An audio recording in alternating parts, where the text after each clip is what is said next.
O 1º de dezembro é o dia da restauração. Bom, a restauração ainda não é propriamente uma história que o tempo apagou, mas já pouco falta para isso. Há muita gente a quem perguntamos a restauração, há uma ideia muito vaga, falam lá num tal Miguel de Vasconcelos, sentaram pela janela abaixo. Bom, vamos hoje ver se recordamos o que foi a restauração do 1º de dezembro de 1640. A situação é esta. Nessa data reinava em Portugal o rei Filipe, que também reinava em Espanha e que tinha o Palácio do Governo em Espanha, não aqui. Era uma situação que já vinha de longe, tinha 60 anos. Fazia 60 anos que tinha morrido o velho cardeal Dom Henrique e que tinha que se escolher quem é que devia ser rei de Portugal. A escolha tinha que se fazer entre os netos do rei Dom Manuel. Ele deixou vários netos e entenderam os doutores, os sábios, os teóricos, lá com muito direito, acharam que quem tinha mais direito era Filipe II de Espanha, porque era filho da infanta Dona Isabel, filha do rei Dom Manuel de Portugal. E assim foi, depois reinou o Filipe II, depois o Filipe III, depois o Filipe IV, sempre em Portugal, com os nomes primeiro, segundo, terceiro. O domínio filipino trouxe-nos, na sua primeira fase, um certo alívio económico. A Espanha era uma grande potência e isso veio provocar em Portugal uma certa expansão do comércio, um desenvolvimento da classe média. Reparem que por esse país a maioria dos palácios construídos são do século XVII, mas quando? Sobretudo depois de 1600 e particularmente depois de 1630, a Espanha conheceu dificuldades e entrou em crise. Foi preciso começar a exigir mais impostos, a fazer pressão, e isso desencadeou um forte sentimento de irritação popular. Em 1537 eclodiu aqui em Évora uma violenta manifestação contra a administração filipina. O povo apoderou-se da cidade e o movimento propagou-se rapidamente a todo o Alentejo, chegou ao Algarve, fez-se mesmo sentir noutros pontos do país. É isso que chamam a revolta do Manuelinho de Évora. Expressão curiosa, porque o Manuelinho existia.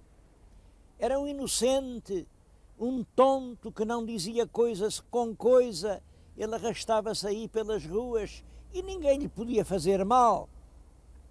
Toda a gente sabia que o Manuelinho não tinha nada a ver com a Revolução. Apesar disso, era com o nome dele, Manuelinho de Évora, que apareciam assinadas de manhã as proclamações que nas portas das igrejas davam as instruções para a revolta. Claro, por detrás do Manuelinho alguém se ocultava, alguém que não dava a cara. E naturalmente, quando se vai procurar um pobre irresponsável para assumir a responsabilidade de uma coisa séria, as coisas fracassam. E foi isso o que aconteceu em Évora. Esse mesmo mal-estar sentia-se noutras regiões e provocou, por exemplo, a revolta da Catalunha. A Catalunha levantou-se em armas contra o governo de Madrid, era preciso subjugá-la e os nobres portugueses receberam ordem para marchar para a Catalunha ao serviço de El Rei. Bom, aí pensaram, guerra por guerra, antes esta que sempre fica ao pé da porta. E iniciaram os manejos para uma revolta portuguesa.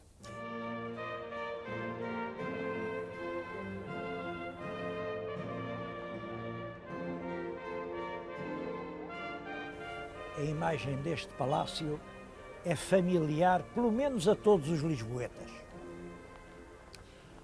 É um edifício histórico, ele foi comprado pelos portugueses do Brasil em 1940. 1940 fazia então 300 anos da restauração. E havia uma razão para o comprar, é que realmente tinha sido aqui que se tinham reunido os conjurados da Revolução que restituiu a Portugal a independência. Bom, eles não se reuniram propriamente aqui nesta escadaria nobre, nem em nenhuma dessas salas que hoje se podem ver, mas lá numa arrecadaçãozinha muito secreta, que é lá ao fundo do jardim deste palácio, que era o Palácio de Antão Vaz da Almada, um dos principais conspiradores, e juntaram-se com uma figura que é notável, João Pinto Ribeiro. João Pinto Ribeiro representava em Lisboa o Duque de Bragança. O Duque de Bragança também tinha um belo palácio em Lisboa. Ele ocupava tudo aquilo que hoje é o Largo de Camões.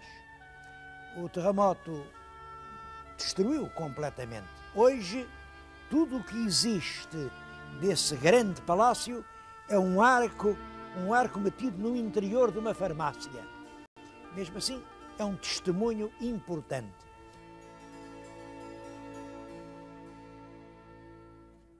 Aqui está o lugar da reunião. Há uma tradição, diz que foi até nesta mesma mesa, sei lá se foi, é certo que a mesa é da época, do século XVII, e foi aqui, como vê, num espaço bem modesto. Bom, mas isto levanta um problema. Então, que conjurados eram aqueles que um assunto que lhes podia custar a cabeça, vinham se reunir aqui no Rossio, aqui no centro da cidade, onde parece que qualquer pessoa podia desconfiar desta junção de fidalgos?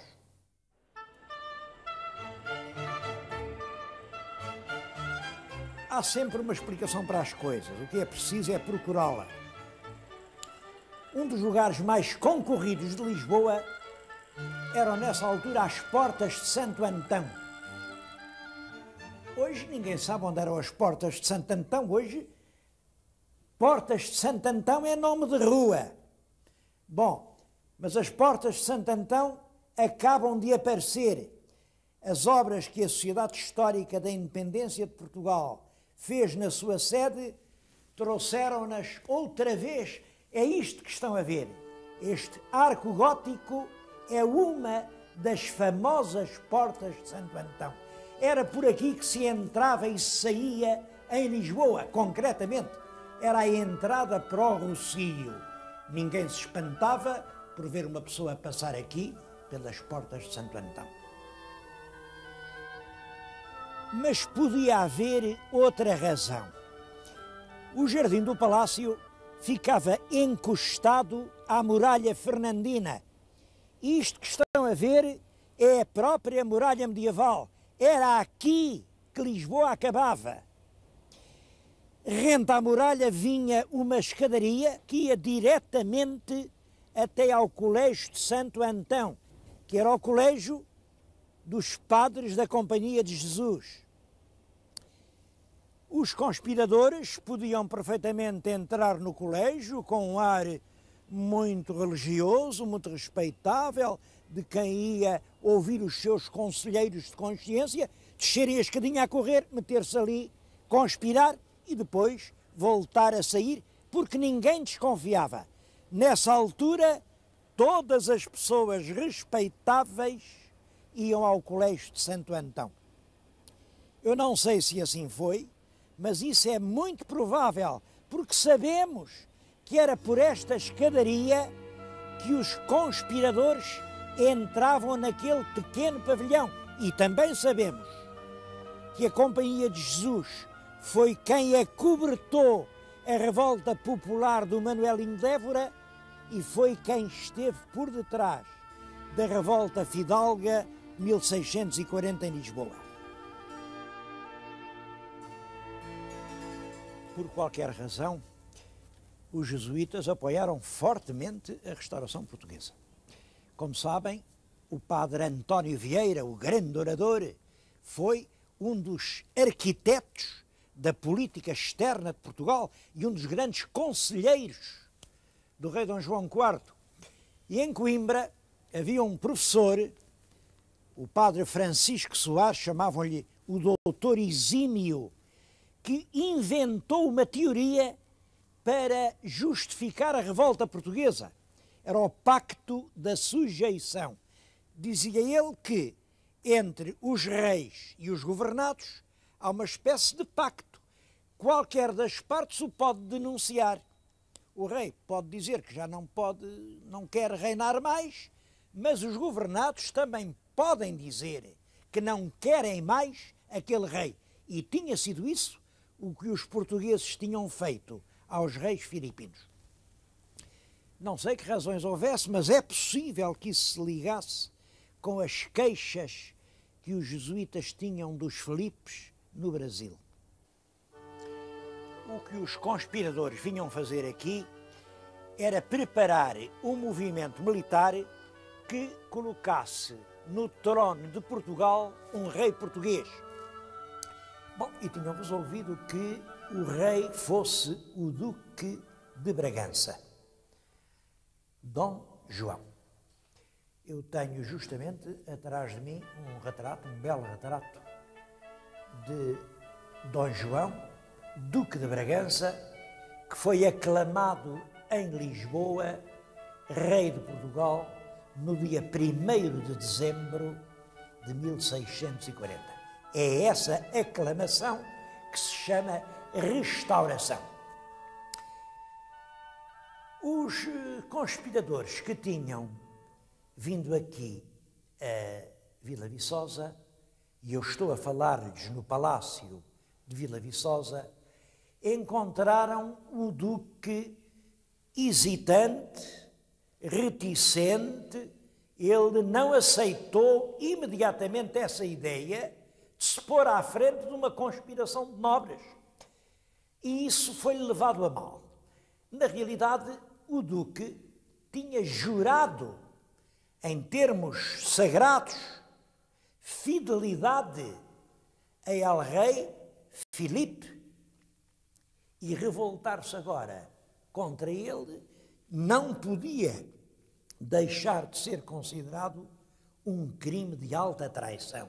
Quer dizer, o Duque arriscava a cabeça no que podia ser apenas uma aventura. Diz-se que quem o encorajou muito no ato de aceitação foi a mulher, a duquesa Dona Luísa de Gusmão. Ela está também aqui representada nesta sala e foi uma grande rainha. Uma grande rainha, quer enquanto reinou como esposa del rei, como depois que ele morreu, e ela teve que exercer a regência porque o herdeiro do trono era um príncipe, enfim, sem quaisquer qualidades que lhe permitissem exercer as suas responsabilidades. O Dom Afonso VI foi uma grande rainha. É dela que se diz que teria dito a famosa frase: antes rainha uma hora do que duquesa a vida inteira. Não sei se ela disse a frase, porque sabem que essa coisa de grandes frases é uma coisa que se diz sempre depois. Eu já tenho ouvido atribuir a mim próprio frases que eu nem sequer pensei, quanto mais dizer. Às vezes o senhor disse que isso de grandes frases, não. As grandes frases escrevem-se depois.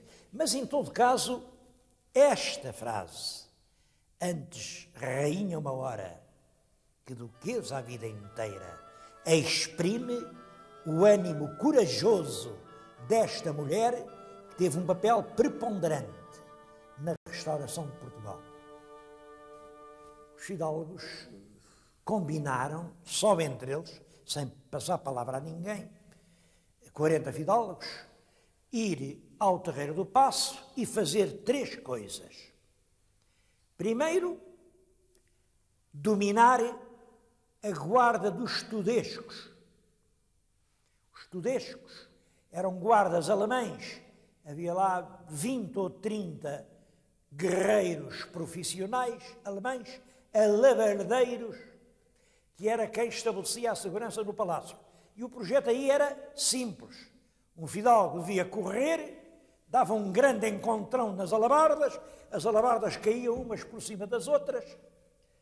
Os tudescos não tinham armas de fogo, portanto, um fidalgo, sob a ameaça de uma arma de fogo, não lhes permitia que pegassem nas armas. Enquanto isso se fazia, outros deviam procurar o secretário de Estado, Miguel de Vasconcelos, e matá-lo. Isto é curioso porque o Miguel de Vasconcelos ilustra muito bem a teoria do bode expiatório. O bode expiatório é um costume judaico. Os judeus, no dia da conciliação, sacrificam uma res e outra, carregam-no de todas as maldições, de todos os pecados contra Deus e depois enxotam o animal que vai morrer no deserto. Como o bode levou os pecados todos, as pessoas ficam muito limpinhas, ficam sem sombra de pecado, ficam todas pessoas como deve ser. E o bode pagou por todos. O papel de Miguel Vasconcelos foi precisamente o do bode expiatório. É dramática essa história. Eu devo dizer que o Miguel Vasconcelos, eu não estou a defendê-lo, porque ele era um pobre diabo. Era um burocrata com 10 réis de poder, se tinha feito soberbo e insolente e tratava assim os nobres por cima da burra. Tratava-os como se... Bem, mas isso é a história de sempre. Quereis ver o vilão, pondo-lhe a vara na mão. Quando um pobre diabo se acha ministro ou assim qualquer coisa importante, é claro que ninguém pode com ele. E isso aconteceu realmente ao Miguel Vasconcelos. Era um tipo detestado pela sua insolência em relação aos grandes. E foi por isso que ele foi condenado à morte. Ele escondeu-se, coitado, fugiu, meteu-se num armário.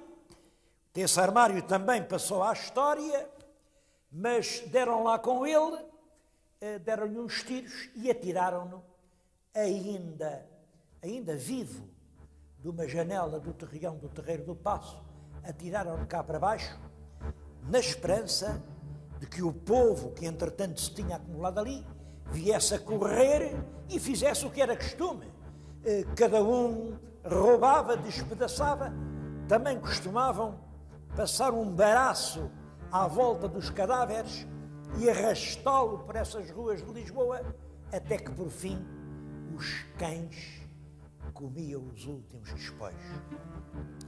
Mas isso não aconteceu. O povoréu estava longe, do outro lado do Terreiro do Paço, viu atirar aquele corpo e continuou parado, medroso. Os conjurados, de cima, começaram a lançar sobre o corpo agonizante guludices, rebuçados, queijos e outras coisas de comer, depois salvas de prata, moedas, para tentar o povo. E então o povo, diz o texto, é um texto de uma pessoa que tomou parte dos acontecimentos, o povo, enfrescado por aquela guludice, acorreu, subiu acima e saqueou completamente os aposentos onde vivia o odiado ministro. É claro que Miguel de Vasconcelos não era nem de longe o responsável pelo estado de coisas instalado em Portugal. Era um homem que fazia o que lhe mandavam, o verdadeiro governo português estava em Madrid e ele aqui era um executor de uma situação que ele não tinha criado. Quando se instalou em Portugal o domínio filipino, o Miguel de Vasconcelos nem sequer tinha nascido.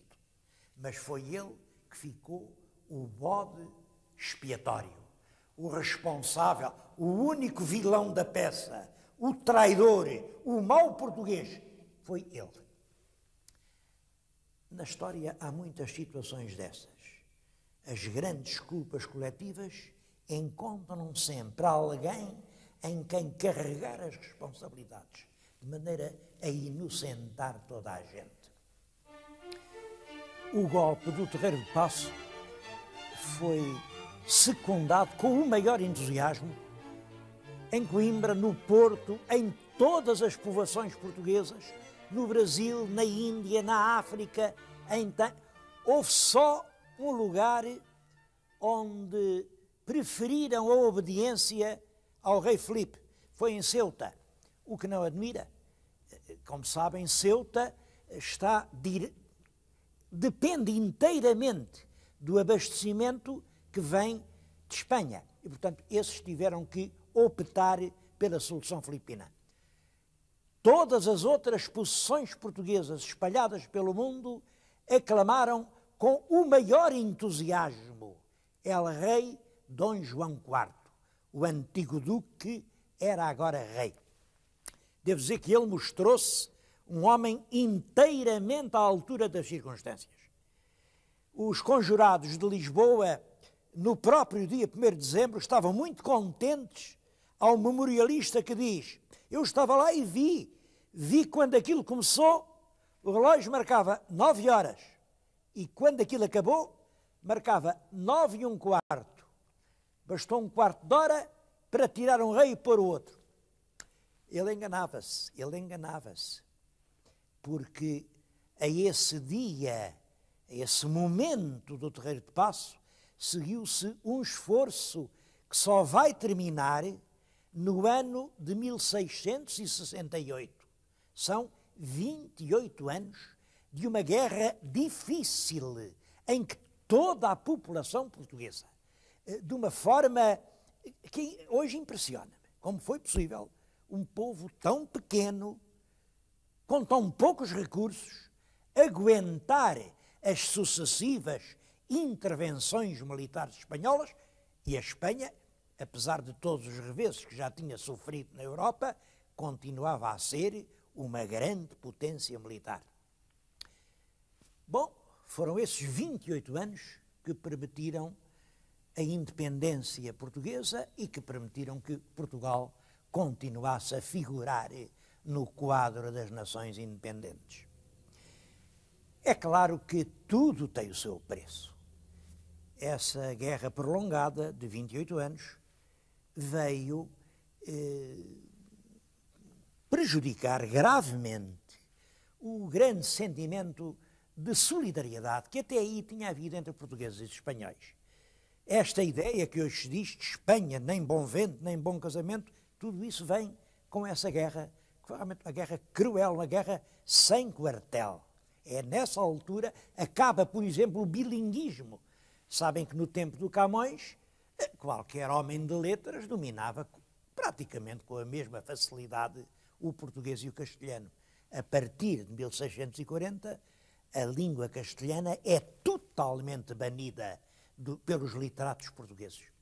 E ficou, é claro que ficou um sentimento que ainda não foi completamente ultrapassado. Esse é o lado negativo. Todas as guerras deixam sempre esse sedimento no fundo do copo da história, esse sedimento de amargura e de remorso. Mas é claro, há o lado positivo. Portugal pôde prosseguir o seu ritmo histórico. A nossa língua, a nossa cultura permaneceram indenes. Bom, e é por tudo isso que continua hoje a ser feriado a data do 1º de dezembro.